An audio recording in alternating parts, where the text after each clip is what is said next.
글로벌 ETF 라운지에 입장해주셔서 감사합니다. 타이거 ETF 김수정입니다. 답답했던 시간을 끝내고 드디어 중국 경제가 조금씩 회복되고 있는 모습이죠. 그런 의미에서 오늘은 앞으로 중국 투자에서 가장 중요한 부분을 차지하고 있는 중국 자동차 산업에 대한 궁금증들을 파헤쳐 보겠습니다.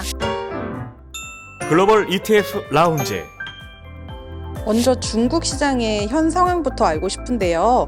증시에 영향을 주었던 매크로 상황들은 어떤가요? 중국의 경제 회복은 과시화되는 분위기입니다. 이제는 락다운 여파에서 벗어나 순조로운 리오프닝을 지나고 있는 상황이라 말씀드릴 수 있을 것 같은데요. 이걸 가장 잘 보여주는 것이 PMI 지수입니다. 제조업 PMI, 서비스 PMI가 모두 50포인트를 넘어섰거든요. 특히 소매 판매의 경우 시장 기대치에 부합하는 모습을 보여줬는데요. 제로 코로나가 끝나면서 외부 활동 증가로 소비가 늘어나면서 1, 2월 들어 3.5%나 상승했습니다.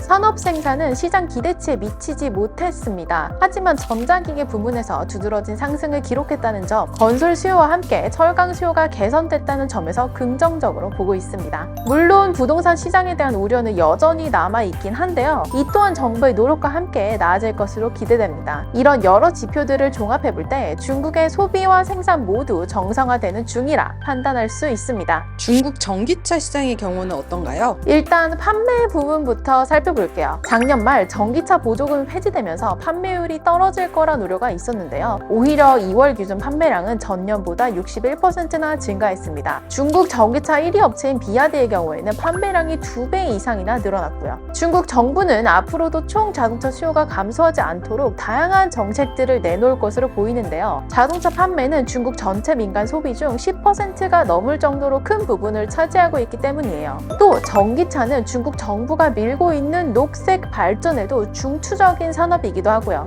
앞으로도 중국 정부가 내수 소비, 내구재 소비를 강조하는 기조를 이어가는 이상 전기차에 대한 정부의 입장은 긍정적일 것으로 보입니다. 실제로 작년 말 보조금 폐지 이슈로 중국 전기차 시장에 대한 우려가 있었지만 상해를 비롯한 주요 도시들은 자체적으로 전기차 보조금 정책을 발표했습니다. 중국 중앙정부가 계속 소비 진작을 이야기하니 지방정부 입장에선 전기차 지원을 안 할 수가 없는 거죠. 설령 금액이 전처럼 크지 않더라도 정부가 정책적으로 도와주는 산업이라는 의지를 표명하는 게 중요한 거죠. 사실 이제는 전기차 가격이 많이 낮아졌고 유지비도 저렴하다 보니 보조금이 전기차 구매의 결정 요인이라고 하긴 어렵습니다. 그럼 내수 시장에서 중국 전기차 비중은 어느 정도인가요? 놀랍게도 전기차 침투율이 전 세계에서 가장 높은 나라가 바로 중국입니다. 중국 내 전기차 수요는 내연기관차 수요를 빠르게 잠식해 나가고 있는데요. 최근에 전기차 가격까지 인하되면서 더더욱 가속도를 높일 것으로 보여요. 물론 가격 경쟁이 심화되면서 이에 대한 우려가 증시에도 영향을 미치고 있습니다. 테슬라를 필두로 동평자동차, 비아디, 상하이자동차, BMW 등 30여 개 브랜드가 가격 할인을 시작했습니다. 하지만 이 상황을 마냥 걱정스러운 시선으로만 보진 않아도 될 것 같습니다. 전기차 가격이 낮아지면 내연기관차 대비 가격 경쟁력이 높아집니다. 전기차가 더 많이 판매될 발판을 마련하게 되는 거니까요. 이런 상황 속에서 반사이익을 볼 것은 가격 할인을 버틸 여력이 있는 큰 기업들, 시가총액이 큰 기업들이 그런 것이겠죠? 자국 시장을 접수한 중국 전기차 기업들이 해외 진출도 본격화하고 있다고 하던데요. 맞아요. 특히 비아드는 해외 진출을 통해 규모의 경제 효과를 바라보고 있는데요. 그 중에서도 유럽 시장을 노리고 있습니다. 테슬라가 압도적 1위를 차지하고 있는 미국과 달리 유럽은 아직 절대 강자가 없거든요.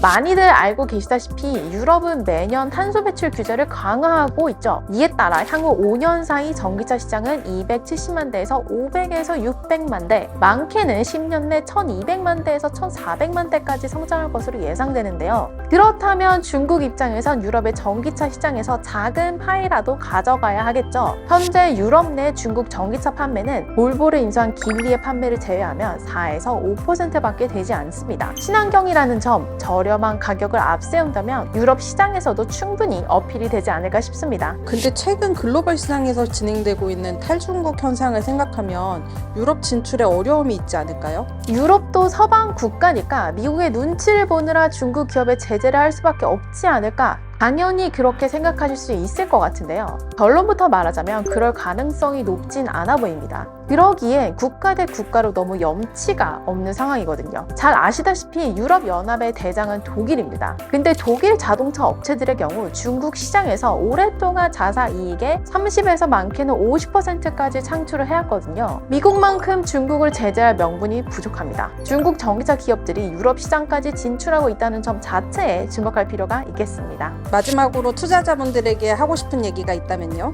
중국 전기차 산업은 단기간에 매우 성숙해 왔습니다. 그럼에도 아직까지 내연기관차가 완전히 다 대체되지 않았다는 점, 중국 정부가 당분간 친환경 산업을 계속해서 밀어줄 거라는 점을 생각한다면 중국 전기차 시장의 성장 여력은 여전합니다. 여기에 미국과의 패권 전쟁이 진행되고 있는 여러 분야 중 중국이 제대로 따라잡고 있는 분야는 전기차와 신재생에너지 정도입니다. 이런 점에서 중국 전기차 시장을 계속해서 주목해야 할 이유라고 말씀드릴 수 있겠습니다. 또 바이드를 필두로 한 자율주행 기술까지 더 발전한다면 전기차 밸류체인 전체를 중국 내에서 소화할 수 있다는 점도 기억하시면 좋겠습니다. 그런 경우 미국이 아무리 견제를 한다고 해도 전기차는 중국 내에서 자생이 가능한 산업이 돼버리니까요. 중국 증시와 중국 전기차 산업이 현 시점에선 지지부진한 모습을 보이고 있는 것이 사실이지만 이를 잘 견뎌낸다면 한 단계 성장할 것이 기대되는 만큼 앞으로도 중국 전기차 시장은 계속해서 주시해 주시면 좋겠습니다. 감사합니다.